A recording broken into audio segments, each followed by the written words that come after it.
Yo, what's going on, Dragon Ballers? Welcome back to another deck profile. I know it's been a little while, guys.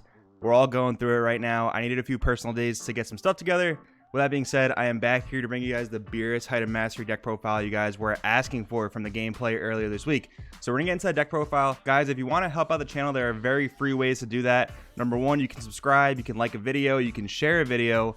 And if you want to buy the cards you see in today's video, make sure to use my link down below in the description to either TCG Player or Bearded Collectibles. So you guys already know what we're getting into today. Beerus Height of Mastery. A lot of you guys asked for this deck profile, and I think it's a super fun deck because I talk about this all the time on the channel.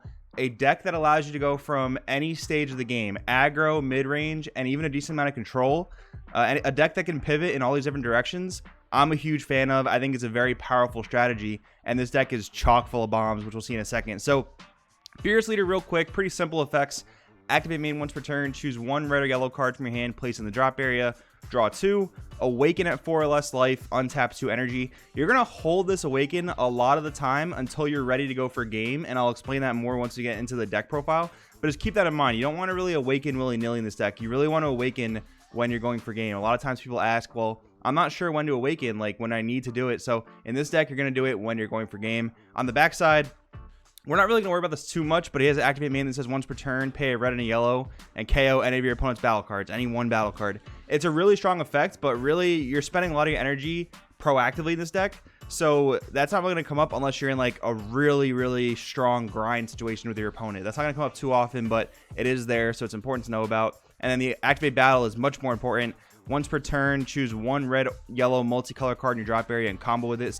So that's during either player's turn, meaning you get to do that, you know, once offensively and once defensively, and every time it goes back a turn it resets. So really powerful there. Now of course red yellow Surge Goku is like the go-to generic like red and or yellow leader depending on what you need, but this leader really helps this deck in a way because you can be really passive when you need to. In Surge Goku you can't be really passive. His generic abilities might be better, but he doesn't have the ability to not attack when he doesn't want to. Beerus, a lot of the times in this deck, you'll want to like 6-0 someone. This deck is full of triple strikers, so a lot of times you will want to stall someone out. You will want to not give them cards, not attack them. So for that reason, Beerus is very, very good with this deck. So moving on, we're playing a Height of Mastery deck.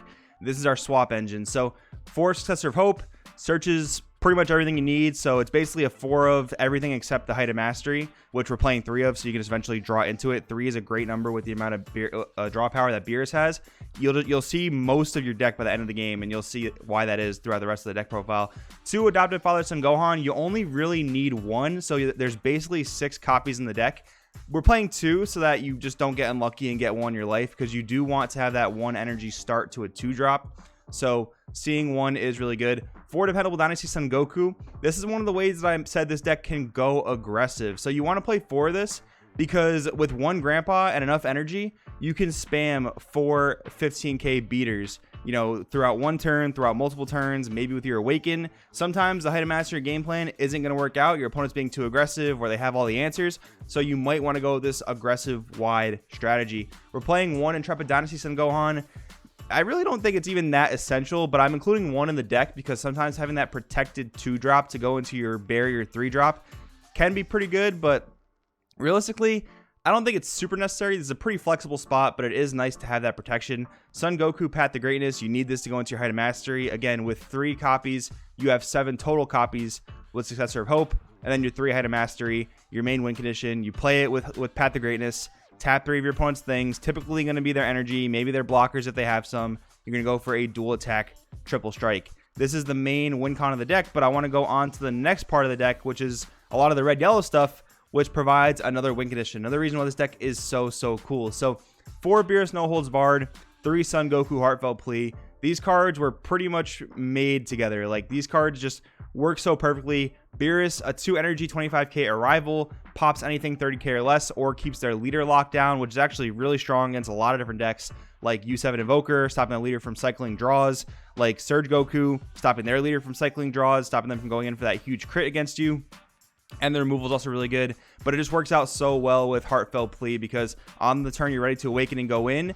Let's say you haven't really been ready to go in until turn 5, right? You have a lot of your multicolor energy charged, Maybe you have dropped a Beerus earlier in the game that you haven't attacked with, haven't put it in harm's way. It just kind of has been sitting there.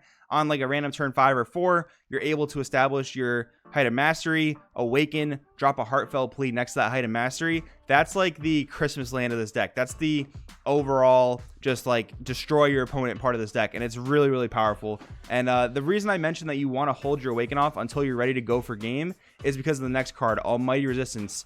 2-drop extra card, energy exhaust, counter.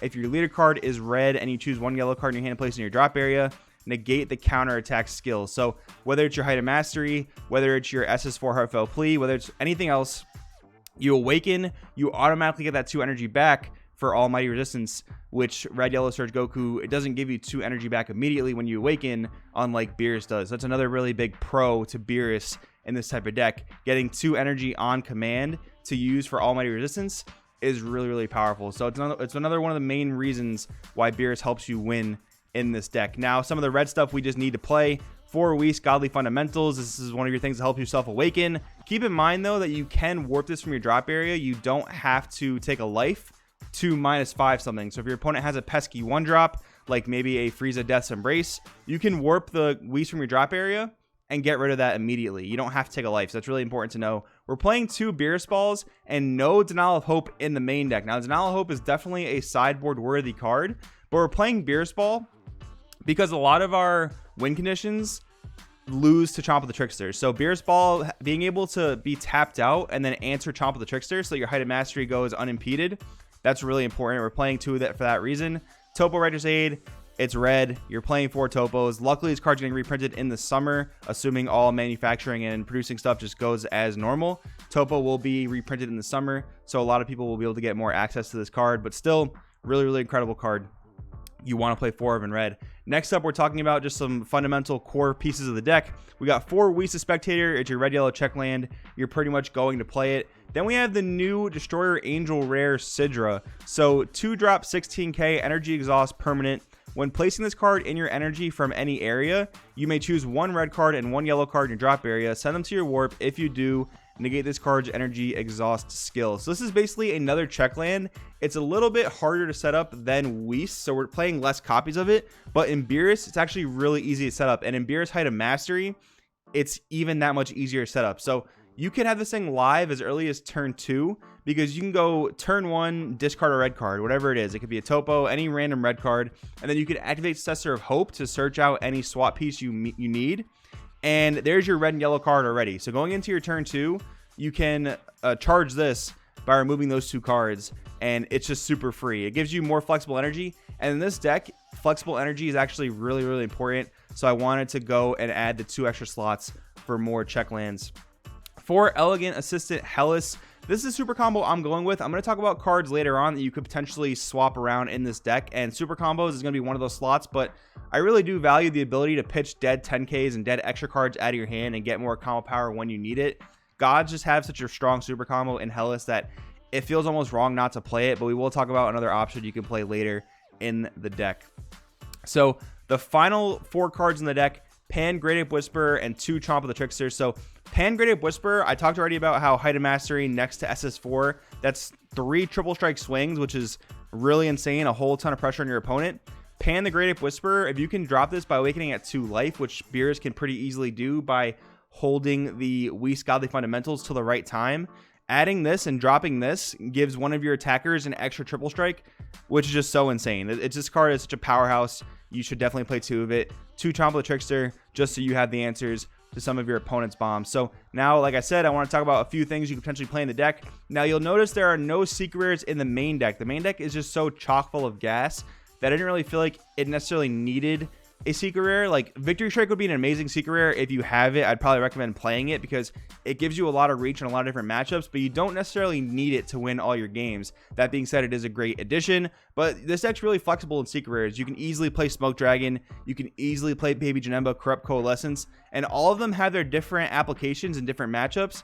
So I would say, depending on what secret rares you own and what decks you feel like you're going to face a lot, whether it's like at your house or online, depending on, you know, what your play situation is like right now, I would say, you know, teeter the secret rare slot to whatever you would want it to be if you want to include a secret rare. And a few other cards I want to talk about: Intensifying Power Trunks.